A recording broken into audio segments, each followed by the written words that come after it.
सावधान हो जाइए।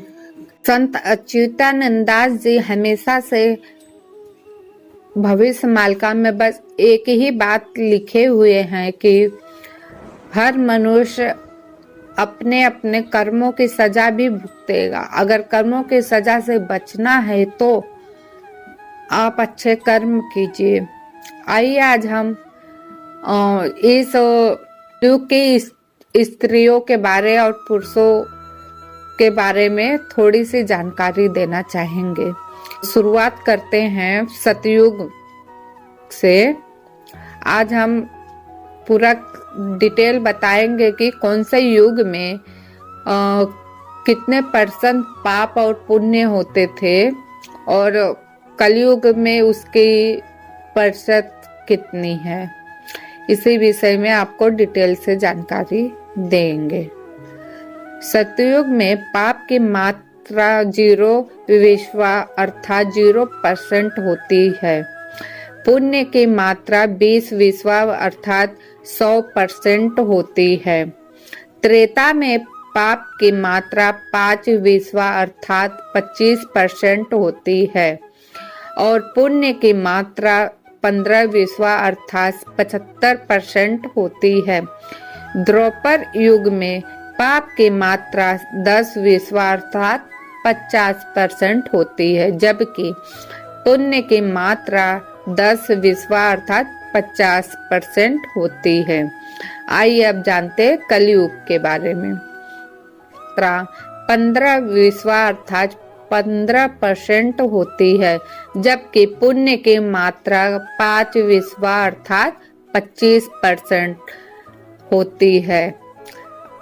देख रहे कलयुग में इंसान का पाप अधिक है और पुण्य की मात्रा मात्र 25% ही है।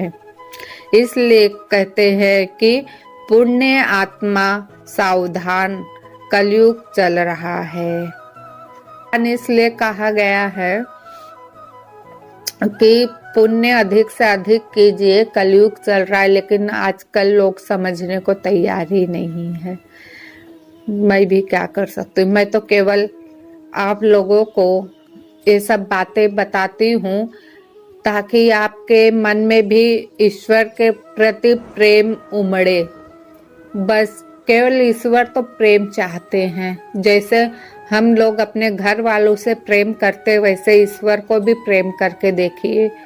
ईश्वर किसी का बुरा नहीं चाहते हैं।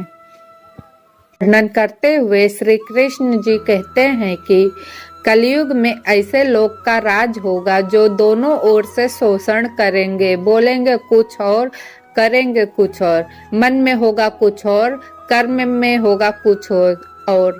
ऐसे ही लोगों का राज्य होगा और ये सत्य है, आप सबके बीच में हो रहा है। पुराणों के अनुसार कलयुग में थोड़े से धन से मनुष्य में बड़ा घमंड होगा। सत्य बात है। स्त्रियों को अपने केशों पर ही रूपवती होने का गर्व होगा। कलयुग में स्त्रियां धनहीन पति को त्याग देगी। उस समय धनवान पुरुष ही स्त्रियों का स्वामी होगा। जो अधिक देगा उसे ही मनुष्य अपना स्वामी मानेगी। उस समय लोग प्रभुता के ही कारण संबंध रखेंगे। स्त्रियां कठोर स्वभाव वाली व कड़वी बोलने वाली होगी। वे पति की आज्ञा नहीं मानेगी। जिसके पास धन होगा उसी के पास स्त्री आ रहेगी। बलवान और धनवान पुरुष ही सबका स्वामी होगा। जिस किसी के मुख से जो निकल जाएगा उसे ही शास्त्र समझा जाएगा। कलयुग में ढोंग और पाखंड और उनके अंतिम चरण पर होगा। पुरुष 50 मानव मुर्दे की पूजा करेंगे। मनुष्यों का स्वभाव गधों जैसा दुस्साहस केवल गृहस्थी का भार ढोने वाला रह जाएगा। लोग विषयी हो जाएंगे। धर्म कर्म का लोप हो जाएगा। मनुष्य जप रहित नास्तिक व चोर हो जाएंगे। सभी एक दूसरे को लूटने में लगे रहेंगे। कलयुग में समाज हिंसक हो जाएंगे और लोग बलवान होंगे, उनका ही राज चलेगा। मानवता नष्ट हो जाएगी, रिश्ते खत्म हो जाएंगे, एक भाई दूसरे भाई का ही शत्रु हो जाएगा। जुआ, शराब, परी स्त्री गमन और हिंसा ही धर्म होगा। पुत्र पिता और पुत्र पुत्री का वध करके भी उद्विग्न नहीं होगा, मतलब उसे कोई गिला शिकवा नहीं होगा। अपनी प्रशंसा के लिए लोग बड़ी बड़ी बातें बनाएंगे, किंतु समाज में उनकी निंदा नहीं होगी। उस समय सारा जगत म्लेच्छ हो जाएगा। इसमें संशय नहीं है कि एक साथ दूसरे के हाथ को लूटेगा। कलयुग में लोग शास्त्र से विमुख हो जाएंगे। अनैतिक साहित्य ही लोगों की पसंद होगी। बुरी बातें और बुरे शब्दों का व्यवहार किया जाएगा। स्त्री और पुरुष दोनों ही अधर्मी हो जाएंगे।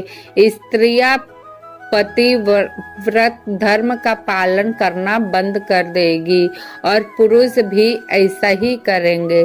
स्त्री और पुरुषों से संबंधित सभी वैदिक नियम विलुप्त हो जाएंगे।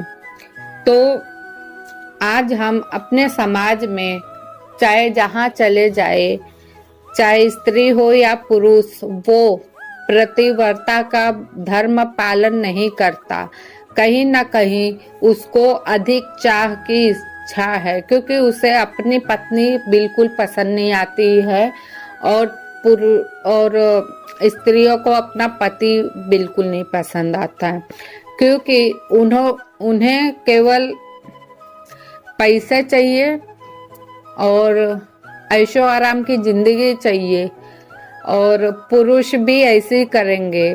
और ये सब हमारे आसपास समाज में हो रहा है, जो हम सभी अपने आंखों से देख रहे हैं।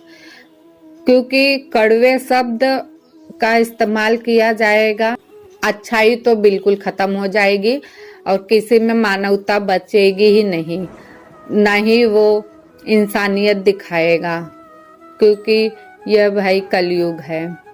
तो दोस्तों, ये जानकारी आप सबको कैसी लगी? अगर अच्छी लगी है तो लाइक शेयर सब्सक्राइब कीजिए। फिर मिलती हूँ नई वीडियो के साथ, नई जानकारी के साथ। तब तक के लिए धन्यवाद। जय श्री कृष्णा, जय जगन्नाथ, जय पंचसखा।